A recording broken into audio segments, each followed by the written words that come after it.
ఈరోజు మనతో కిరణ్ కుమార్ ఉన్నారు. Centre for politics and policy studies స్థాపించారు తను. దాంతోపాటు he is a president of all India OBC students association.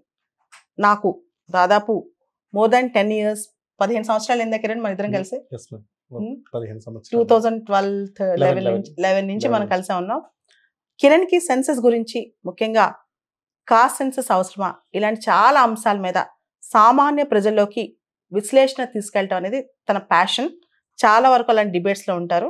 మనకు కూడా సివిల్ సర్వీసెస్, రకరకాల కాంపిటేటివ్ ఎగ్జామ్స్, ఈవెన్ చాలా మందికి మనం సెన్సస్ ఎందుకు చేసుకుంటాము ఇవన్నీ కూడా తెలియాల్సిన అవసరం చాలా ఉంది. ఎందుకంటే కమింగ్ టైం మనం సెన్సస్ చూడబోతున్నాం కూడా కిరణ్. సెన్సస్ అనేది మనందరూ తెలుసు, జనగణన అంటాం. 10 సంవత్సరాలకు ఒకసారి, ప్రతి డికేడ్కి ఒకసారి జరుగుద్ది. ఎప్పుడైనా సరే 1991, 2001, 2021, 2011 అని ఆలోచిస్తాం కదా. ఇప్పుడు సెన్సస్ పీరియడే మారిపోతుందంట. నెక్స్ట్ టైం నుంచి ఇప్పుడు 2025, 2026 అవుతుంది కదా, నెక్స్ట్ 2035, 36 అవుతుందంట. మొత్తం ఆ డికేడే మనకు చేంజ్ వచ్చేస్తుందంట కిరణ్. ఇప్పుడు రీసెంట్ గా సెంటర్ లో సెన్సస్ కమిషనర్ టెన్యూర్ ఎక్స్టెండ్ చేశారు. దాంతో మళ్ళీ వార్తలు వచ్చేసాయి, సెన్సస్ రాబోతుంది, 2025 లో సెన్సస్ అనేది స్టార్ట్ అవుతుంది అని చెప్పి. ఈ సెన్సస్ అంటే ఏంటి అంటే, కామన్ మ్యాన్ సెన్సస్ గురించి ఏం అర్థం చేసుకోవాలి. తర్వాత ఈ సెన్సస్కు సంబంధించి అసలు మనకి యూనియన్ లిస్ట్లో కానీ అసలు ఎవరిది ఇది, ఎందుకు ఇండియాలో సెన్సస్ తీయాలి? ఫస్ట్గా అంటే సెన్సస్ అంటే మీరు అన్నట్టు జనగణన అంటే ఇండియాలో ఉన్న సెన్సస్కి సర్వేకి డిఫరెన్స్ ఏంటంటే, సెన్సస్ అంటే ప్రతి ఒక్క హౌస్ హోల్డ్కి వెళ్ళి డేటాని కలెక్ట్ చేస్తారు. అంటే ప్రతి ఒక్క కుటుంబానికి వెళ్ళి ఆ కుటుంబానికి సంబంధించిన కంప్లీట్ డేటాని తీసుకోవడం సెన్సస్లో పార్ట్. అదే సర్వేలో ఏం చేస్తారంటే అందరినీ కవర్ చేయరు. అంటే సర్వేలో part of the population cover చేస్తారు. ఇక్కడ ఏంటంటే మొత్తం పాపులేషన్ కవర్ చేసేది సెన్సస్. తెలంగాణలో ఇప్పుడు జరిగేది సర్వే, సెన్సస్ కాదు. సో సెన్సస్ అనేది కాన్స్టిట్యూషనల్ ప్రొవిజన్స్ మనం ఒకసారి చూసినట్లయితే యూనియన్ లిస్ట్ లో 69th ఎంట్రీ ఏదైతే ఉందో అది సెన్సస్ కి సంబంధించి, అంటే జనగణనకు సంబంధించిన అంశం. సో ఈ సెన్సస్ ఒక హిస్టారికల్ గా బ్యాక్గ్రౌండ్ చూసినట్లయితే మేము 1872లో ఫస్ట్ టైం బ్రిటిషర్స్ సెన్సస్ అనేది స్టార్ట్ చేశారు. కానీ ఫుల్ ఫ్లెడ్జ్గా సెన్సస్ వచ్చింది మాత్రం 1881 నుంచి ఫుల్ ఫ్లెడ్జ్గా సెన్సస్ అనేది వచ్చింది. డిఫరెంట్ పారామీటర్స్ ని తీసుకున్నారు. అంటే మనకి రాజ్యాంగం రాకముందే బ్రిటిష్ వాళ్ళ కాలంలోనే జనగణన సెన్సస్ అనేది స్టార్ట్ అయింది. ప్రతి 10 సంవత్సరాలకు ఒకసారి సెన్సస్ చేశారు. అంటే సక్సెస్ఫుల్ గా 1881 నుంచి 1931 వరకు కూడా సెన్సస్ అనేది కంటిన్యూస్ గా యాక్టివ్. ప్రతి 10 years కి 10 ఏళ్ళకి ఒకసారి సెన్సస్ అనేది కలెక్ట్ చేశారు. సో అన్నిట్లో మెయిన్గా పార్ట్గా అప్పట్లో అంటే ఇప్పుడు చేస్తున్న సెన్సస్ తో పాటే అక్కడ ఆ పీరియడ్లో ఏం చేశారంటే ప్రతి ఒక్క క్యాస్ట్ని కూడా వాళ్ళు తీసుకొని సెన్సస్ చేశారు. నాట్ ఓన్లీ ప్రావిన్స్ అంటే బ్రిటిష్ రూల్లో ఉన్న ఏరియాలోనే కాకుండా ప్రొవిన్సెస్లో కూడా ఉన్న ప్రతి ఒక్క ప్రిన్సీ స్టేట్లో కూడా ఉన్న ప్రతి ఒక్క వ్యక్తిని వాళ్ళు అప్పట్లో కలెక్ట్ చేసేసి డేటాను కలెక్ట్ చేసి. అంటే మనకి స్వతంత్రం రాకముందు దాదాపు 562 సంస్థానాలు ఉండేవి. బ్రిటిష్ ఇండియా ప్రావిన్సెసే కాదు. సో మొత్తం భారతదేశంలో ఎంతమంది జనాభా ఉన్నారు, వాళ్ళకు కులాలు ఏంటి, ఏ వృత్తులు చేస్తున్నారు వాళ్ళు, ఇలాంటివన్నీ తెలుసుకునే వాళ్ళు బ్రిటిష్ వాళ్ళు. ఎందుకు తెలుసుకున్నారంట అంటే సెన్సస్ అన్నది, ఈ డేటా అన్నది చాలా ఇంపార్టెంట్ మేడం. అంటే ఏ స్టేట్లో, ఏ ప్రిన్సీ స్టేట్లో ఎంతమంది ఉన్నారు ఏంటి, వాళ్ళ సోషల్, ఎడ్యుకేషనల్, ఎకనామికల్ ఇండికేటర్స్ ఎలా ఉన్నాయి ఏంటి అన్న దాని మీద ఇంట్రెస్టెడ్తోనే వాళ్ళు సెన్సస్ అన్నది చేశారు. సో బ్రిటిష్ అక్కడ అంటే యూకేలో కూడా ఇలాంటి సెన్సస్ అక్కడ చేసేవాళ్ళు. ఇక్కడ స్థితిగతులు ఏంటి అని తెలుసుకోవడానికి సెన్సస్ అనేది చేశారు. అందులో అన్ని సంస్థల్ని కూడా వాళ్ళు ఇన్వాల్వ్ చేశారు. ఆంథ్రోపాలజికల్ సర్వే ఆఫ్ ఇండియా ఏవైతే ఉన్నాయో historical survey, historical related aspects ని మొత్తం తీసుకుని వచ్చి ప్రతి ఒక్క అంశాన్ని కూడా చాలా లోతుగా వాళ్ళు డిస్కస్ చేసి వాళ్ళు రిపోర్ట్స్ అన్నది ప్రతి డెకేడ్కి వాళ్ళు రిలీజ్ చేశారు. నిజమే, సెన్సస్ అనేది మనకి ఒక డేటా కలెక్ట్ చేస్తే ప్రాపర్గా మనం ప్రజల కోసం ఎట్లాంటి పథకాలు తీసుకెళ్ళొచ్చు, వాళ్ళకి ఎలాంటి ఇంటర్వెన్షన్స్ మనం చేయాలి, వాళ్ళకి ఎలాంటి సపోర్ట్ మనం ఇవ్వచ్చు, ఇవన్నీ అర్థం అవుతాయి. మనకి సెన్సస్ యాక్ట్ 1948 అనేది వచ్చిన తర్వాత, అదేవిధంగా మన రాజ్యాంగంలో కేంద్ర జాబితా 7వ షెడ్యూల్లో జాబితాలు ఉంటాయి కదా, దానిలో కేంద్ర జాబితా యూనియన్ లిస్ట్ లో ఐటమ్ నెంబర్ 69 ఇవి ఉన్నాయన్నమాట. అంటే కేంద్ర బాధ్యత సెన్సస్ కలెక్ట్ చేయడం అనేది కేంద్రం యొక్క బాధ్యత. రాష్ట్రాలు సెన్సస్ చేయవు, రాష్ట్రాలు సర్వేలు మాత్రమే చేస్తాయి. ఓకే, ఇప్పుడు కిరణ్, లాస్ట్ క్యాస్ట్ సెన్సస్, చిట్ట చివరి క్యాస్ట్ సెన్సస్ దాదాపు 94 ఏళ్ల క్రితం జరిగింది భారతదేశంలో. అంటే 1931 సెన్సస్ రిలీజ్ చేసిన సెన్ససే మన దగ్గర ఓబీసీలు ఎంతమంది ఉన్నారు అన్నీ ఉన్నాయన్నమాట లెక్క. అయితే 1941లో 1941లో అంట కిరణ్ సెన్సస్ కలెక్ట్ చేశారంట, కానీ క్యాస్ట్ సెన్సస్ ఆ క్యాస్ట్ విషయాలు రిలీజ్ చేయలేదంట. చేయలేదు. ఇంకో రీజన్ కూడా అప్పుడు వరల్డ్ వార్ వచ్చింది కాబట్టి డేటా సెట్ అనేది ఇన్కంప్లీట్ గా ఉందని భావించారు. సో 1941లో వాళ్ళు సెన్సస్ ని రిలీజ్ చేయలేదు. సో స్వతంత్రం వచ్చాక 1951లో సెన్సస్ అన్నది చేశారు, జనగణన చేశారు. కానీ ఆ 31కి 51కి తేడా ఏంటంటే ఇక్కడ ఏంటి అంటే ఎస్సీ ఎస్టీ పాపులేషన్ ఒకటే వాళ్ళు సెన్సస్లోకి కలెక్ట్ చేశారు. Rest of the SC ST కాకుండా మిగతా పాపులేషన్ అంటే ఓబీసీస్ కానీ అప్పర్ క్యాస్ట్ కానీ ఈ సెన్సస్లో పార్ట్గా లేదు. సో అదే 1951 నుంచి 2011 వరకు కూడా ఎస్సీ ఎస్టీ పాపులేషన్ ఒక డీటెయిల్స్ ఉంది, అంటే కాన్స్టిట్యూషనల్ ప్రొవిజన్స్ ఉన్నాయి కాబట్టి ఎస్సీ ఎస్టీ రిలేటెడ్ ఆస్పెక్ట్స్ మీద. సో వాళ్ళకి ప్రతి ఇయర్ ప్రతి డెకేడ్ కూడా కలెక్ట్ చేశారు. బట్ ఓబీసీస్ అప్పర్ క్యాస్ట్ని ఎక్స్క్లూడ్ చేశారు. సో కిరణ్, ఇప్పుడు మండల్ కమిషన్ ఏదైతే రిపోర్ట్ ఇచ్చిందో ఓబీసీస్ సంబంధించిన స్థితిగతులు, సోషియో ఎకనామిక్ కండిషన్స్, సామాజికంగా వాళ్ళ పరిస్థితులు ఎలా ఉన్నాయి, ఆర్థికంగా వాళ్ళ పరిస్థితులు ఎలా ఉన్నాయి, ఇవన్నీ స్టడీ చేసిన కమిషన్ కదా మండల్ కమిషన్. మండల్ కమిషన్ కూడా 1931 బేస్ చేసుకునే 1931 క్యాస్ట్ సెన్సస్ బేస్ చేసుకునే ఓబీసీకి సంబంధించి రికమెండేషన్స్ ఇచ్చింది. ఇప్పుడు చాలాసార్లు నువ్వు చాలా డిబేట్స్ లో మాట్లాడేటప్పుడు నేను గమనించాను, కాస్ట్ సెన్సస్ ఉండాలి అంటావు. క్యాస్ట్ సెన్సస్ ఎందుకు ఉండాలి? మ్యామ్, క్యాస్ట్ సెన్సస్ ఎందుకు ఉండాలి అన్నది ఒకటి ఫస్ట్ ఆస్పెక్ట్ వచ్చేసి there are exclusion and inclusion. అంటే ఎక్కువగా ఇన్క్లూజన్, కొన్ని క్యాస్ట్లు మేము ఇంక్లూడ్ అవ్వాలి, ఓబీసీస్లో ఇంక్లూడ్ అవ్వాలి, లేకపోతే ఓబీసీస్ నుంచి ఎస్సీస్లోకి ఇంక్లూడ్ అవ్వాలి, లేకపోతే ఎస్సీస్ నుంచి ఎస్టీకి వెళ్ళాలి. ఇలా ఇంక్లూజన్ ఎక్స్క్లూజన్ అన్నది ఆస్పెక్ట్స్ అన్నది జరుగుతుంది. కానీ పర్టికులర్గా ఇలా జరుగుతున్నప్పుడు వీళ్ళకి దగ్గర డేటా అన్నది లేదు. అని మనం కూడా మీరు అన్నట్టు ఒక 94 years బ్యాక్ వెళ్ళిన డేటానే మనం అన్ని రాష్ట్రాలు కానీ లేకపోతే మండల్ కమిషన్ కానీ రిజర్వేషన్స్ ప్రొవైడ్ చేయాలంటే ఆ 1931 డేటానే మనం ఎక్కువగా కాన్సన్ట్రేట్ చేస్తున్నాం. ఫర్ ఎగ్జాంపుల్ మనకు బీహార్లో సర్వే జరిగింది మేడం. సర్వేలో ఏం తెలియదంటే 52% ఉన్న ఓబీసీస్ అక్కడ 62% పెరిగింది. అంటే 10%, అంటే 1931కి ఇప్పుడు మన 2022లో జరిగిన సర్వేకి 2022-23లో జరిగిన సర్వేకి 10% పెరిగింది. అక్కడ ఇండికేటర్స్ కూడా చాలా వేరియేషన్స్ కూడా కనపడ్డాయి. అంటే విత్ ఇన్ ఓబీసీ క్యాస్ట్లో కూడా ఇండికేటర్స్లో వేరియేషన్స్ కనపడ్డాయి. సో ఒకటి రిజర్వేషన్స్ ఇష్యూస్ని అడ్రస్ చేయడానికి క్యాస్ట్ సెన్సస్ అవసరం. రెండోది ఎవిడెన్స్ బేస్డ్ పబ్లిక్ పాలసీస్, అంటే ఇప్పుడు డిఫరెంట్ స్కీమ్స్ పాలసీస్ మనం డిజైన్ చేస్తున్నాం. ఇలాంటి క్యాస్ట్లు, కొన్ని క్యాస్ట్లు ఇప్పటికి కూడా ఎంట్రీ యూనివర్సిటీస్ కూడా రాని క్యాస్ట్లు చాలా క్యాస్ట్లు ఉన్నాయి. ఫర్ ఎగ్జాంపుల్ పార్లమెంట్ కూడా చూడలేని, అసెంబ్లీని కూడా చూడలేని క్యాస్ట్లు ఉన్నాయి. సో ఇలాంటి క్యాస్ట్లను కూడా ఐడెంటిఫై చేసి వాళ్ళకి ఒక పుషప్ ఇవ్వాల్సిన అవసరం కూడా గవర్నమెంట్స్ ఒక రెస్పాన్సిబిలిటీ ఉంది. సో పబ్లిక్ పాలసీస్ని చేయడము, ఇంప్లిమెంటేషన్ చేయడము, ఆ టార్గెటెడ్ స్కీమ్స్ చేయడానికి కూడా ఈ క్యాస్ట్ సర్వే అనేది యూజ్ అవుతుంది. ఖచ్చితంగా నువ్వు చెప్పింది రైటే. భారతదేశం చాలా డైవర్సిఫైడ్ కంట్రీ, భిన్నమైన దేశం. చాలా కులాలు, చాలా తెగలు చాలా ఉన్నాయి.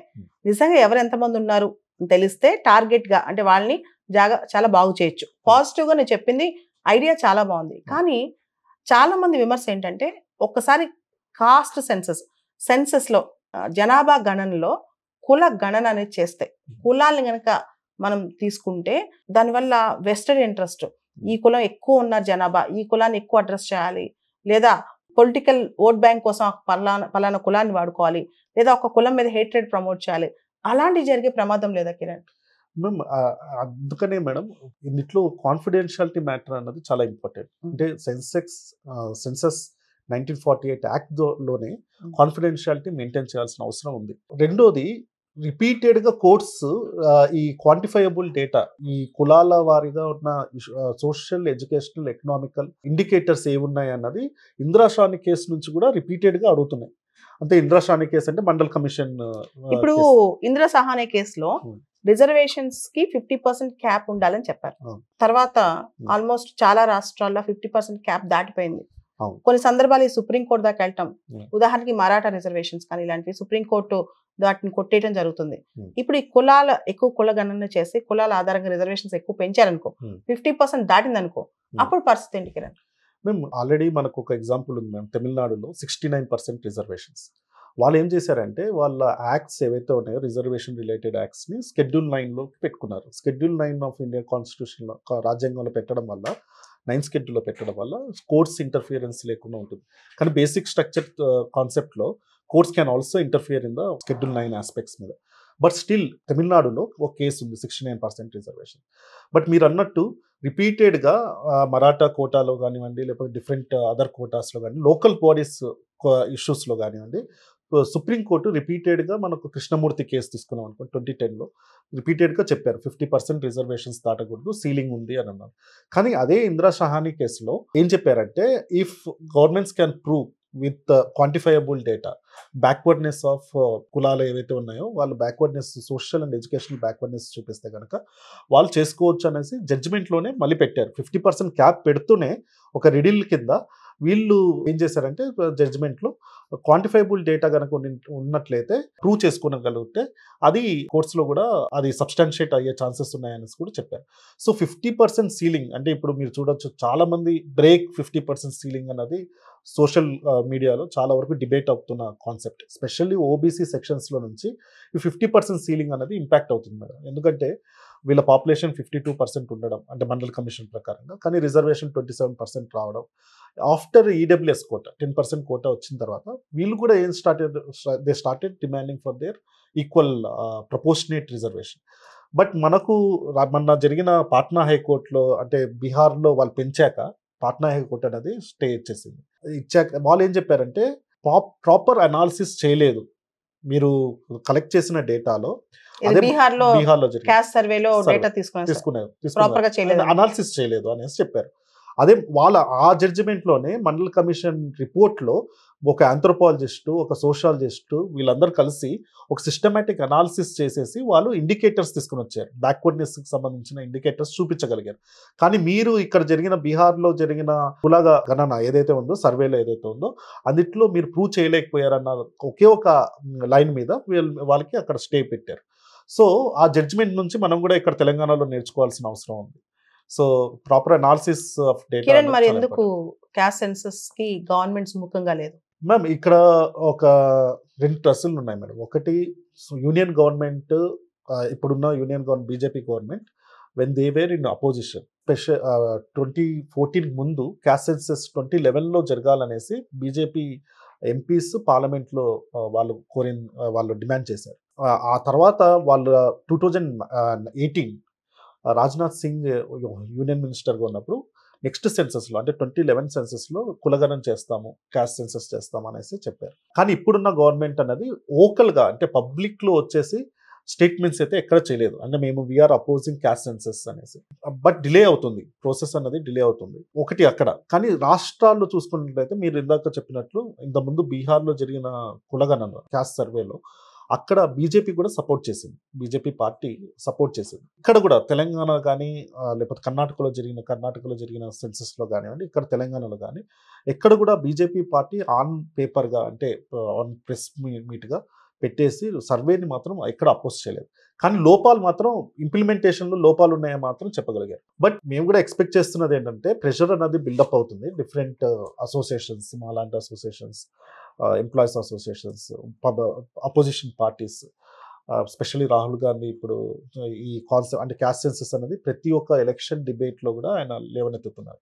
జనరల్ ఎలక్షన్స్లో, ఇప్పుడు వచ్చిన మహారాష్ట్ర ఎలక్షన్స్లో. So opposition parties with in NDA పార్టీల్లో అంటే నితీష్ జేడీయూ కానివ్వండి, లేకపోతే even Telugu Desam party caste census అనేది సపోర్ట్ చేస్తున్నాయి. సో నేను అనుప్రియ పటేల్ అప్నాదల్ ఎన్డీఏలో పార్టీ, సో తను కూడా క్యాస్ట్ సెన్సస్ కోసం ఓకల్గా చెప్తుంది. సో మేము కూడా ఎక్స్పెక్ట్ చేస్తున్నది ఆన్ పాజిటివ్ నోట్ మేబీ ఈ గవర్నమెంట్ కూడా క్యాస్ట్ సెన్సస్ చేసే ఆలోచనలో ఉండొచ్చు. నువ్వంటావు క్యాస్ట్ సెన్సస్ కేవలం రిజర్వేషన్కే కాదు, పాలసీ ఇంటర్వెన్షన్స్ కి, సోషల్ వెల్ఫేర్ స్కీమ్స్ కి, వీటన్నిటి కూడా పనికొస్తుంది. Beyond reservations it will definitely help. అంటే కిరణ్, నాకు ఇంకొక డౌట్, నిజంగా క్యాస్ట్ సెన్సస్ జరిగితే మెజారిటీ క్యాస్ట్లు మైనారిటీ క్యాస్ట్ల మీద డామినేషన్ చేయవా? మ్యామ్ ఇదే మేము ఒక అంటే for example SC ST data అన్నది ఆల్రెడీ బయటకు వస్తుంది, వాళ్ళు ఎంత పర్సెంటేజ్ ఉన్నారు ఏంటి అని. కానీ ఈ బేసిస్ మీదనే ఏవో అట్రోసిటీస్ లేకపోతే పెద్ద పెద్ద గొడవలు కానీ ఏమి అవ్వలేదు.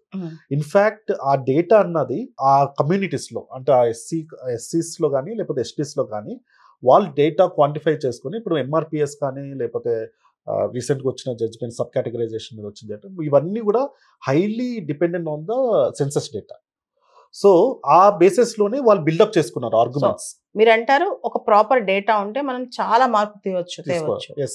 సో దాని చిన్న చిన్న కారణాల వల్ల ఆపొద్దు.